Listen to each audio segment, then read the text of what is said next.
So now Ann Williams will moderate our show and tell segment.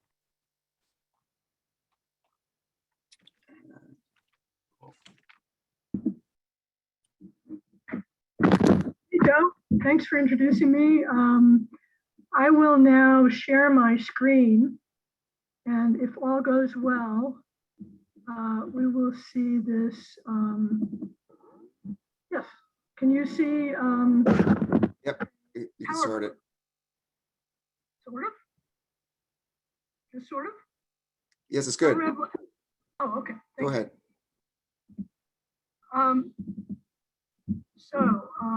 Oops, let me go back.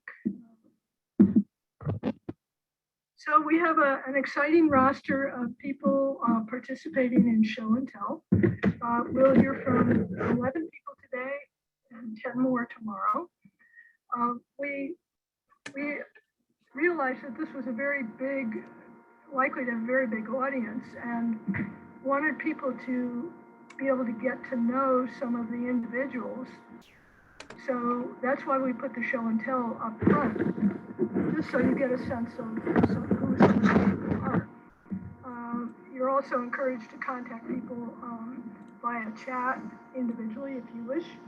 And so I'm very excited, and I want to mention that I have two co-hosts today, Conrad Armstrong and Roz Ray.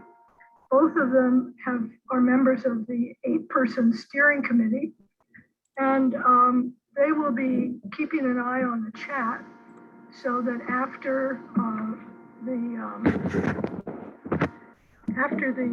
presentation by each individual, they will ask the questions.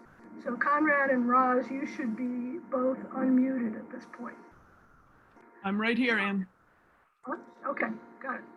Okay, and next I want to just emphasize what Joe said. If you're not Roz or Conrad or me or the speaker, make sure your video is turned off and you are muted. For the presenters, unmute yourself at the beginning, turn on your video when it's your turn, and say next to get the next image, and then when you're done, turn off your audio and video. Conrad and Roz, are there any questions about the logistics here? Ann, I don't see any questions yet, but there are some comments that there's a humming in the audio portion. So if somebody has their microphone open and that's causing the humming, it would be great if we could turn it off. Okay. All right, thank you. And let's see. Again, use the chat for the questions. Identify who you are addressing the question to. Now. I'm not advancing here. There we go. Our first speaker is Conrad, and Conrad, would you take it away and dazzle us with your puzzle? Sure. Thanks, Ann. I'm Conrad Armstrong. I've been cutting wooden jigsaw puzzles for decades, but you'll learn more about me later at today's roundtable of cutters and at my presentation tomorrow afternoon. I normally take a poster or a photo with a scene on it and cut it into a traditional wooden puzzle. But I wanted to try to do something different. This a few years ago. I wanted to take a fretwork pattern and make it into a puzzle. What you see here is not what I cut. This is an example of fretwork, which is a geometric pattern or scene that is made by cutting out many small areas or dropouts from a single piece of material, usually wood and usually with a scroll saw. If you go to Google Images and search for fretwork patterns, you'll see all sorts of creative fretwork pieces. So it is a natural fit for someone to use the scroll saw to then try fretwork. Most fretwork patterns have very thin sections of wood between the dropouts, as you see here. But I found a pattern of a scene that I liked and had sections of wood that were wide enough to cut knobs in. Ann, next slide. I had to modify the pattern a little bit so that it would work as a puzzle so that there weren't sections that were too thin. I could have made this being just plain wood, but I decided to use some nice paper with just kind of a model pattern on it. I like how this puzzle comes together because the assembler has no idea which end is up and they have no idea what the final scene is of until the very last few pieces are put into place. And I really love it when a puzzle has an aha moment that is only revealed at the very end. Here you see the puzzle partly assembled, where you have no idea which end is up, and with only a few pieces removed from it, you have no idea what it is. Next slide. This is the same picture, but with the correct orientation. I'll pause here to let you look at it for a few seconds and try to guess for yourself what the assembled puzzle will form.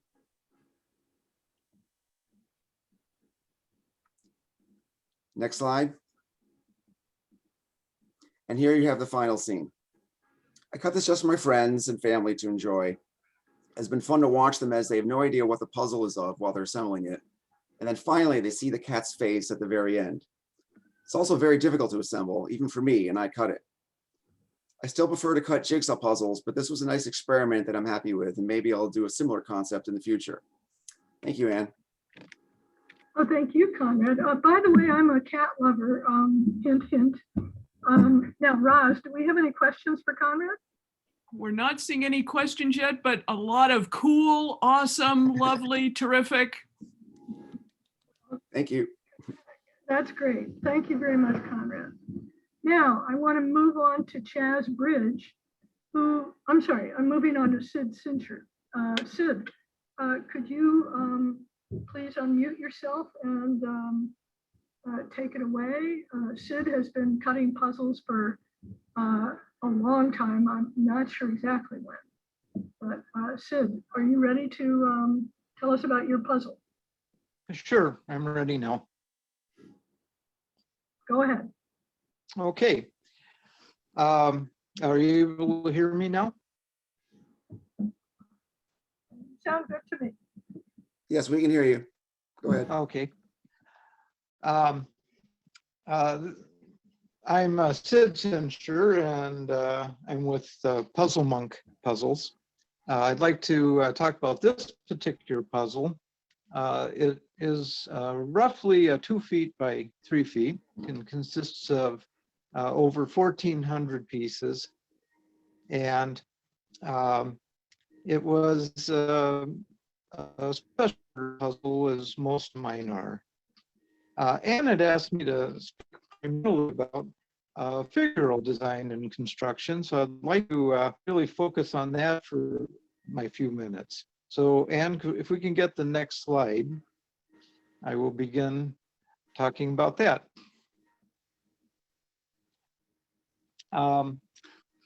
As a lot of puzzle people do, I always like to create figurals that have something to do with the theme of the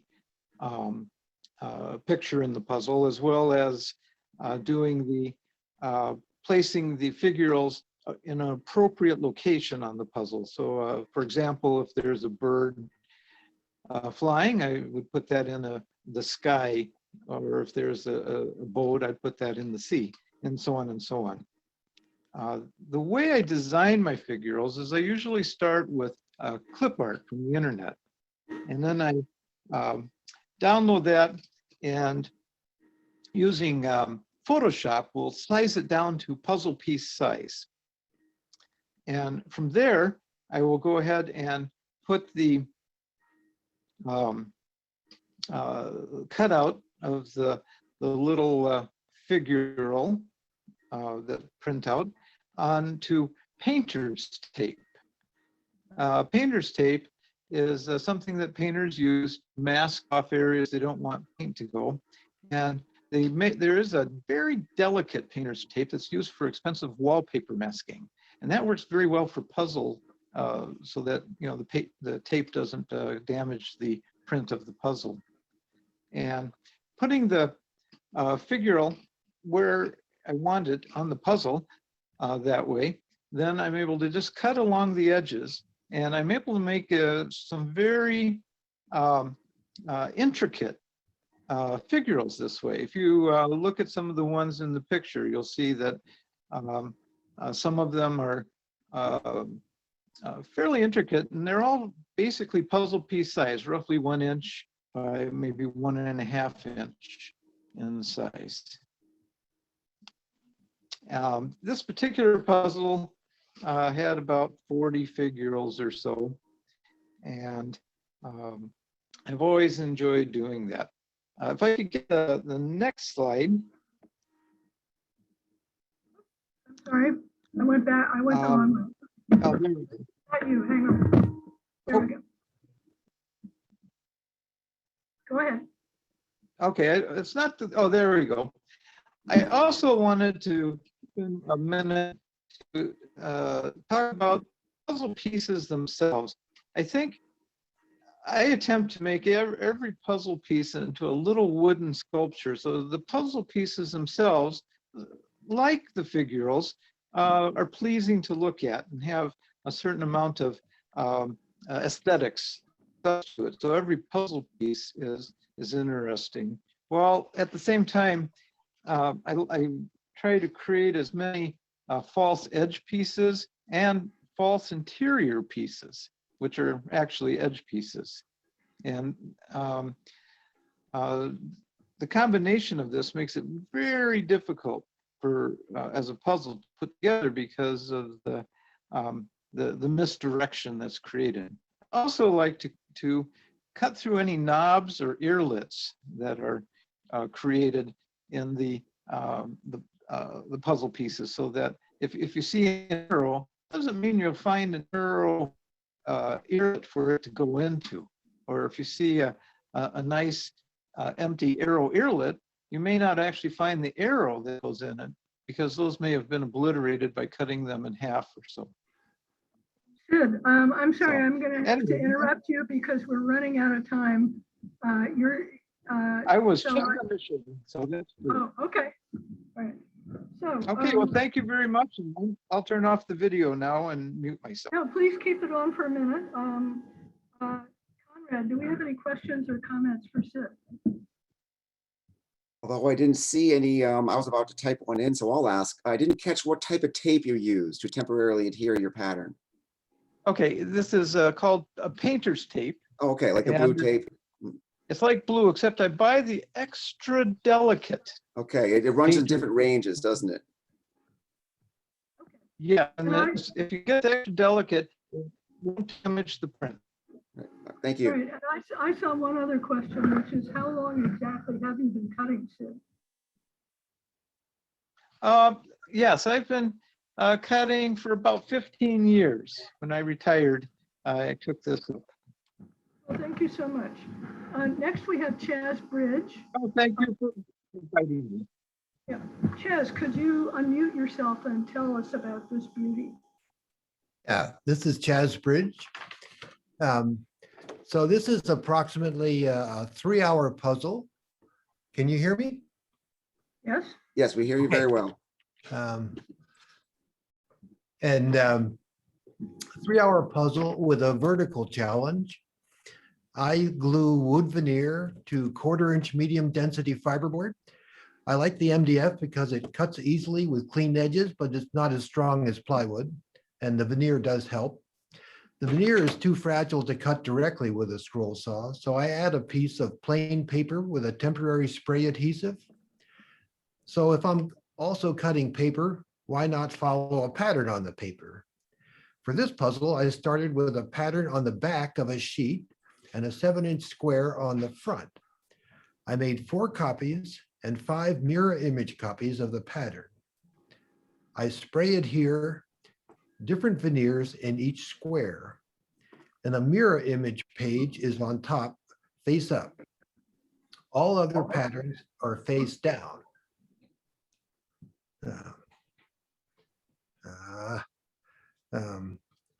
I staple all the pages together so nothing moves around and cut the pattern. I then sort the pieces into 4 pleasing arrangements. I spray a mirror image page and mount each arrangement paper to paper, working from the middle out so I don't accumulate saw curves. I now have 4 faces veneered side up, ready to glue. I use original tight bond glue. Next image, please. This is the completed puzzle. I remove the paper, sand with 120 grit, and brush on a coat of polyacrylic water-based urethane to armor the surface. After cutting the puzzle, I sand with 220 grit and spray on a light coat of polyacrylic to restore the shine. This puzzle is made from two 6-inch circles. One remains whole as the base, the other is cut in half to make fins. First, I cut puzzle pieces into the bottom of the fins to create pegs that will go into voids in the base or also across the fins, and this stabilizes the fins. The straight cuts are then made with a circular saw. Next image, please. That was it. Oh, sorry. I packaged my puzzle in 3 or 4-inch cardboard tubes. Cutting the puzzle, I start by cutting discrete puzzle pieces from the edge, leaving small gaps between them. And the gaps become strong ties to the interior or tricky edge pieces. I'd like to say I'm thrilled to be the opening act for Bob Armstrong, who has been a huge inspiration to me. Thank you, Bob. Chaz out. Okay, thank you very much, Chaz. That was great. Roz, are there any questions or comments for Chaz? Yes, there is a question. The question is, are you saying that there is a layer of paper between the veneer and the MDF? No, the paper is just temporarily glued onto the outside, and the veneer is glued directly to the MDF. Thank you. Well, next up is Bob Armstrong, a longtime collector and restorer of wood puzzles. Bob, could you unmute yourself, please, and tell us about this puzzle and why it's so special? Okay. Can people hear me? Yep. Okay. In January of 1995, I received a phone call from a man in New Jersey. Got this 3,725-piece wooden jigsaw puzzle titled Rome Coliseum.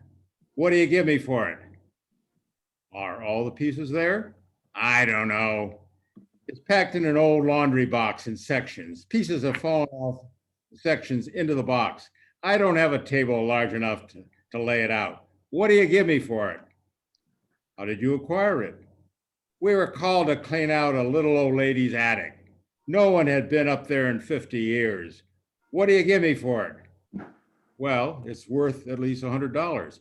If you get me $100 in cash, I'll get the puzzle to you. So the puzzle was brought up from New Jersey to me in Worcester, where I cleared a 4-by-8-foot plywood board on sawhorses and laid out and assembled the puzzle. It took all one afternoon, and the last 3 pieces were found jammed in the side flaps of the laundry box. The puzzle was complete. It required the repair of only 1 knob. So to statistics on this, title Rome Coliseum and 3,725 pieces are both listed on the box label, just pasted to the laundry box. Figure pieces, 50 figure pieces. Size, 3 feet by 5 feet. That's 3 feet by 5 feet. The sections were wrapped in the Trenton, New Jersey Evening Times from March and April of 1934, thereby dating the puzzle as probably cut in 1934. Maker is unknown. The frame was designed and built by me with plexiglass front and plywood back. No glue. That is, I didn't use any glue. Since I framed the puzzle, it is hung in my basements, even surviving the big downsizing move to a retirement community in Worcester, Massachusetts. It has also been covered for most of the time, so no fade. Puzzle has one extremely rare feature. Anne, could you show this? Next slide. Instead of cutting the puzzle into sections easily to handle with a crooked line going through the puzzle, but not interlocking, the cutter was able to cut the sections so they interlock, but the individual pieces in any one section do not interlock with the individual pieces across that sectional line. I don't think you can see it on here. Can anyone see it? Right in the middle, you can kind of see a huge knob that is then cut into smaller pieces. Right. I just have a little thing. How do I get the large screen up? Well, I guess. I wouldn't, Okay, so, but the individual pieces in one section do not interlock with the individual pieces across the section. I was able to drag the finished puzzle on its table across the table. Okay, you can see all this hopefully on the slide. The time has come to sell the puzzle so it can decorate someone else's wall or even be disassembled and reassembled, a daunting task. Remember, 3,725 pieces. Conrad and I have not figured out how best to sell it, but are quite willing to talk to serious buyers. Final note, I do think it's worth more than $100. Okay? Thank you, Bob. I'll send you 200 and you would get the puzzle to me tomorrow, right? Now, do we have any questions for Bob, Ross? Yes, two questions have popped up. One was to please tell us again how long it took you to assemble that puzzle. Well, no, can you hear me? Yep. It was in sections, and probably about 75 to 100 pieces had sort of fallen off, shifted and fallen off from their sections. So really, I could lay the sections out and then put in the extra pieces in the bottom of the box. So I did not have to assemble 3,725 pieces. I assembled probably 12, 16 sections, whatever it is, and then probably 75 to 100 individual pieces. And it took me one entire afternoon just to do that. That's making a little more sense. No, I'm not gonna. Did you know who cut the puzzle originally? We don't know. And I've checked with Ann Williams. Ann is aware of only one maker from the Trenton, New Jersey area. I forget what the name of the maker, but Ann says the cutting style on the one puzzle she has seen of this maker is very different from this. Now, just this morning, I was working on a couple of puzzles in my basement, and I noticed they are from the same maker as the one that Ann has or had. And again, I agree with Ann, the cutting style is very different. What I intend to do is the ones in the basement have figure pieces, and I'm going to compare the figure pieces with the 50 figure pieces in the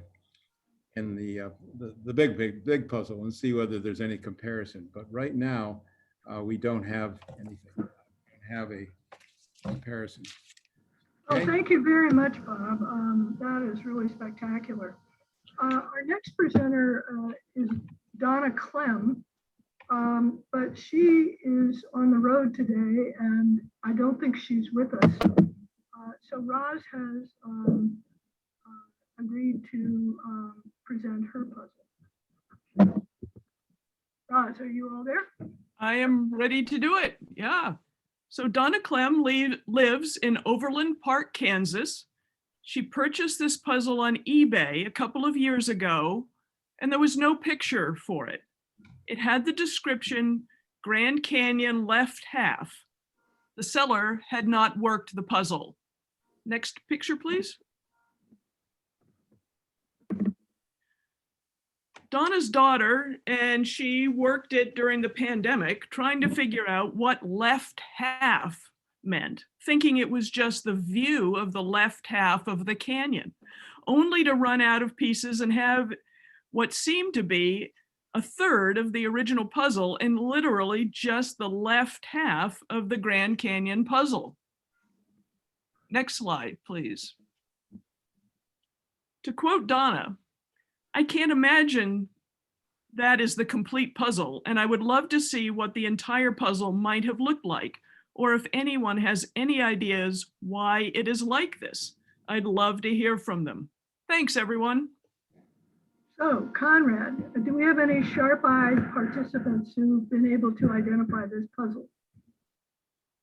I'm looking at it myself and I can't identify the, I mean, it looks kind of like a pastime, but almost too many geometric figurals compared to regular figurals.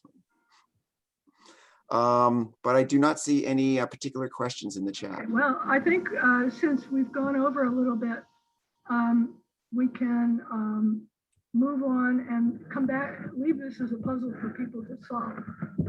We may have some time for more discussion at the end. So next we have Gabor Gandos, who's joining us from Hungary. So welcome, Gabor, and please tell us about your puzzle. Thank you. I will read my text. Hello, everyone. This is my first time participating in the Puzzle Parley, and I am so glad to be here. I was born in 1972. I live in Hungary in Europe. First, I made tiles in my grandfather's sculpture workshop, but these tiles became more and more complex, so I started to design puzzles. This is my hobby. By the way, I work in a library. The Ivy puzzle contains 16 triangles, 8 different patterns, and their symmetrical pairs. These 16 triangles can be arranged in a variety of shapes, and multiple patterns can be formed within a single shape. For example, the two images on the left, the one at the top is symmetrical, the one at the bottom is a scrambled composition, but the outlines of the two are the same. The coloring of the pieces is less varied on the edges, so they can be connected to each other, but the internal coloring is freer, which gives each piece its uniqueness. Next, please. Here we see the same puzzle in two different color schemes. The pieces are printed on a magnetic sheet, and it can also be used as a home decoration that can be rearranged again and again on the fridge door or on the iron plate hung on the wall. At first, people tend to make asymmetrical patterns, and that's okay. It takes time to get to know the game. It also increases the replay value of the game. The more familiar players become with the pieces of the set, the more beautiful arrangements they are able to create. Next, please.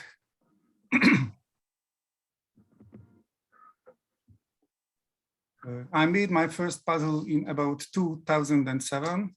My first giant puzzle can be seen on the left. This picture was taken in one of my playhouses. The puzzle's design was based on an illustration from an ancient book. I redesigned a small segment of this illustration to create a big Kaleido puzzle. You can see some of my other Kaleido puzzles in the picture on the right. For most of my toys, the point is not that they are very difficult to solve. I rather want to give players a tool to make beautiful pictures in a playful way. So there is an interaction. It's a kind of joint creation where I provide a set of pieces from which players might arrange patterns that wouldn't even occur to me. About production, I managed to produce a small series of laser cut puzzles. I hope to make more of the Ivy puzzle soon. I am Gondos Gábor from Hungary, Europe. Thanks. Well, I love the colors in your puzzles. Thank you. Do we, let's see, Raj, do we have any questions for Gabor? There is one question, and that is, are these printed or are they painted? The Ivy puzzle is printed and others are painted. Thank you. Thank you. And I've seen several other comments that these are really beautiful. Now, moving from Budapest to California, I want to introduce Star Ryerson. Star, are you ready to tell us what makes par puzzles so special? You need to unmute yourself. I've unmuted myself. Can you all hear me? Yes. Yes. Good, good. If any of you are familiar with par puzzles, you'll probably understand why this is a favorite of mine. It came into my, it came to me when my mother died, She had a bookstore close to her called Shirley Cobb's Bookstore in Palo Alto, California. Shirley Cobb is the daughter of Ty Cobb. She did not get along with her father. When she sold her business, she offered the puzzles that she had to my mother, who had been renting them at 10 cents a day. 10 cents a day. Wow. The Parr puzzles have become treasures in my family. We have one. I have many, and my sisters have the others.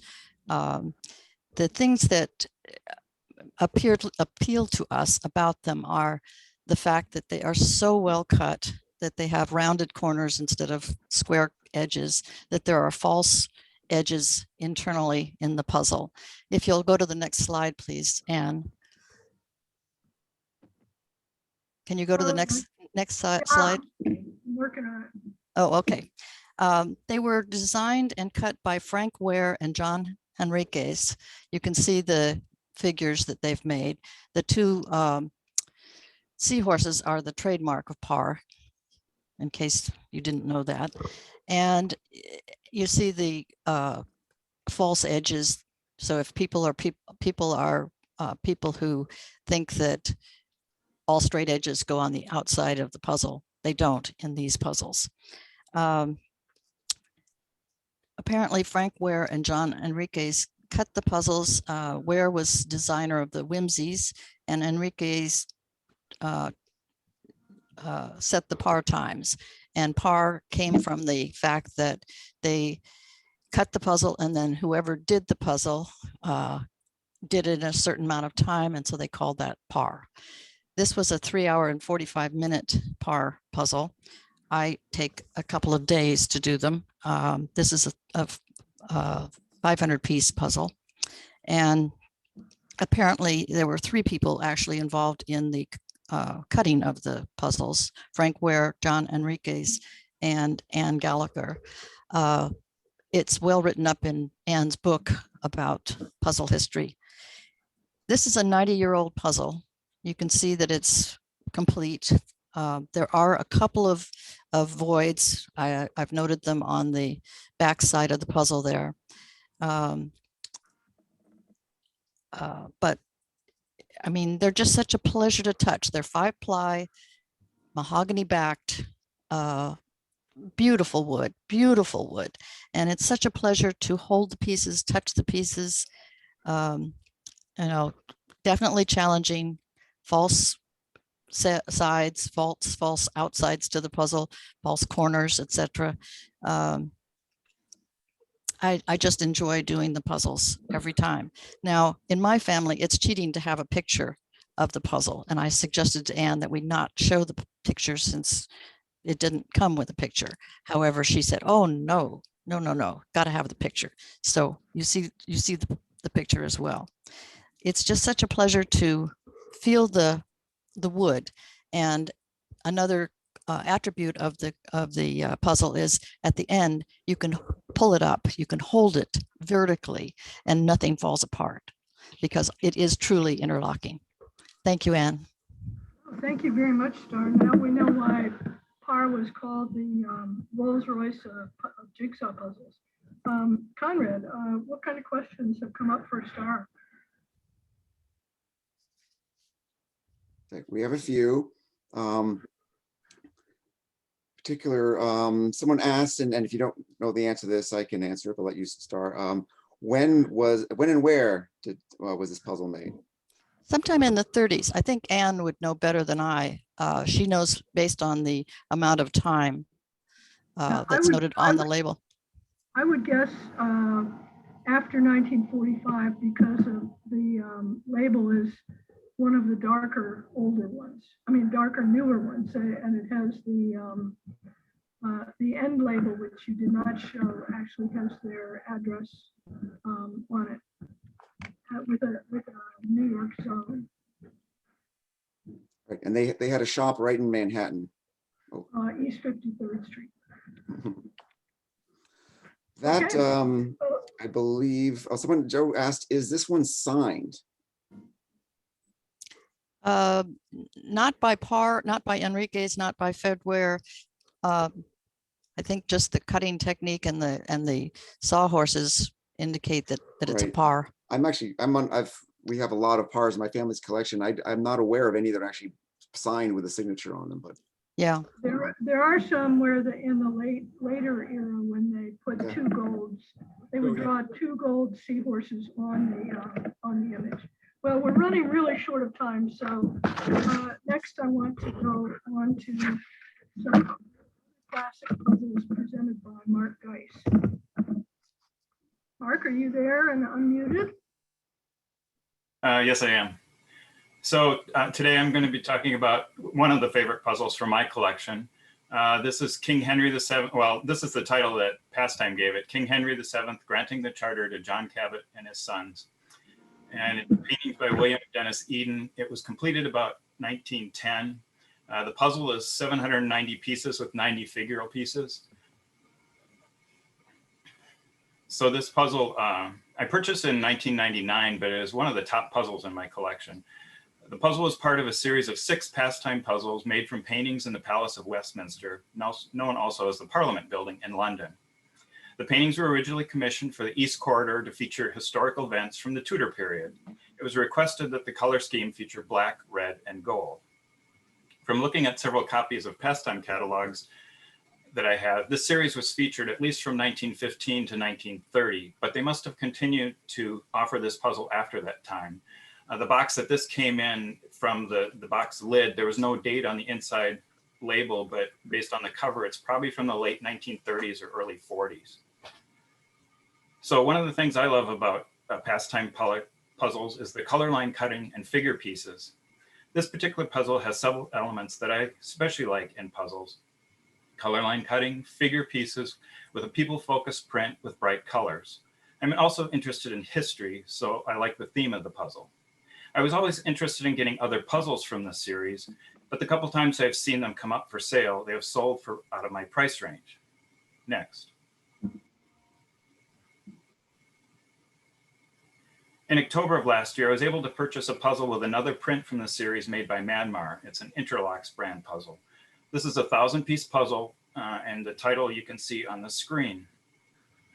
I really like the print, and the puzzle is large. It's actually about the same dimensions as my other puzzle, but has more pieces. But I think that the cutting style obscures the print, while I think the pastime cutting style enhances it. Sometimes I purchase a puzzle for the print, and sometimes because I like the cutting style. For me, pastime puzzles have been winners in both. A large variety of interesting prints with a cutting style that is fun to assemble. Thank you. Okay, Roz, do we have any questions or comments for Mark? Got many comments about how many figurals and the colors are so vivid and beautiful, but no questions. Well, thank you so much, Mark, and we'll just keep moving here. Next up is Nancy Herman, and her story of a small home-based workshop. Nancy, could you unmute yourself and Yes, I'm here, but I don't know if you can see me. I can see. Yep. I'll tell you about the puzzles. I'm very new to the Puzzle Parley. I'm here really to honor my father. He was born in 1900 in Philadelphia, and around 1930, he and his sister, his younger sister, were both out of work, and they decided there was a puzzle craze going on, and they made puzzles. Now, how they actually learned to make them, I'm not sure. I never asked enough questions, but they were really icons in our family, the Pegasus picture puzzles. And their logo was the Pegasus figurine or figure. And their names, they had a piece for their name. Her name was Elizabeth, his name was Frank, or Francis actually. So that was what they did to show their initials. And I think they said sometimes they each did half, or they cut half each. So they had their own little bit of a competition going. And the picture on the left is the box where I keep the puzzles. And the bottom on the ones on the bottom right are the Pegasus ones, and all the other ones my father made in 1970s. Oh, here's the next slide. This is one of the 1930s puzzles, a number of missing pieces. And I can see my Aunt Liz's handwriting on the title. And they would rent them in Philadelphia during that period. I guess, and this puzzle, my father started again in the 1970s. This one doesn't have a date on it, but he came to Cooperstown where I live, and I had 3 growing children. And he began again to cut puzzles, and some were just to amuse the children. So some are very small and not too challenging, but they all have special pieces. And sometimes he would write on the back if it was an unusual animal or bird. He would write a little note in ink on what it was. He didn't have, let's see, I guess we're on the last picture. This puzzle is one of the ones that's missing for me, and I think Anne told me that it was in the Strong Library in Rochester. Well, I want to add a personal note because I bought this puzzle more than 20 years ago from a dealer in the Albany area. And I never knew who Grandpa was until 2 weeks ago when I saw Nancy's pictures, and it connected. So my collection went to the Strong Museum in Rochester, New York, about 7 years ago. And so Nancy, they have a Fraser puzzle in their collection. So thank you, Nancy, for solving a puzzle for me. Conrad, do we have any questions or comments? A lot of comments, or some comments about the figureros, and Chris pointed out he's never, doesn't think he's ever seen a helicopter figure fees before. Maybe Leo was asking, were these ever marketed or just in rental libraries? They were never marketed as far as I know. I don't know, the Pegasus ones might be, I mean, I only have 4 or 5, so there may be more that were sold, but I don't think so. And these, the grandpop ones were really given to the grandchildren. And he would ask me sometimes, can you show me some of the illustrations from the children's books so I can get some new ideas for the figures? And so maybe, he's used some more contemporary shapes. But back then there was no internet or anything. And he would often just find a picture in a magazine for to use. Thanks for the great story. Anne, I think that's it for this segment. Yeah, we have to leave it there and move on to our last speaker, who's joining us from Moscow, Natasha Slavgorodskaya. And Natasha, would you unmute yourself and tell us about your puzzle?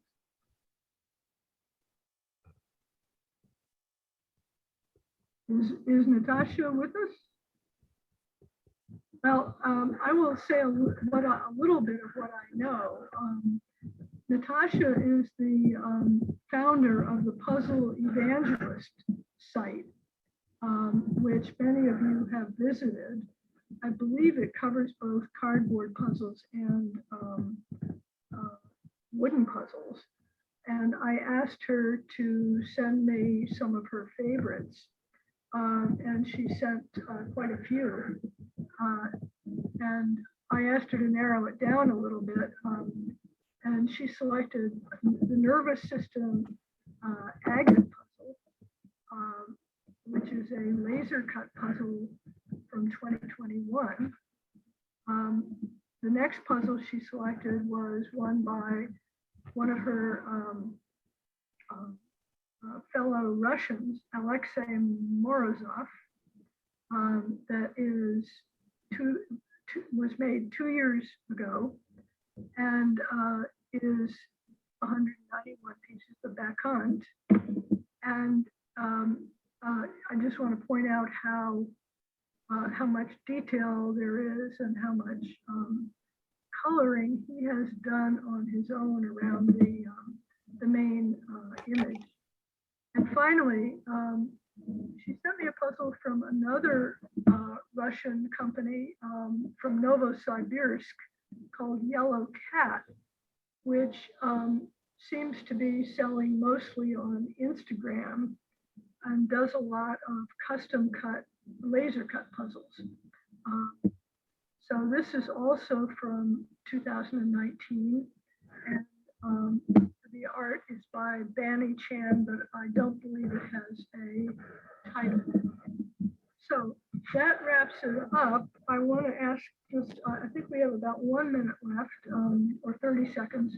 Roz and Conrad, are there any other comments that came in maybe after the person finished their presentation that we should attend to?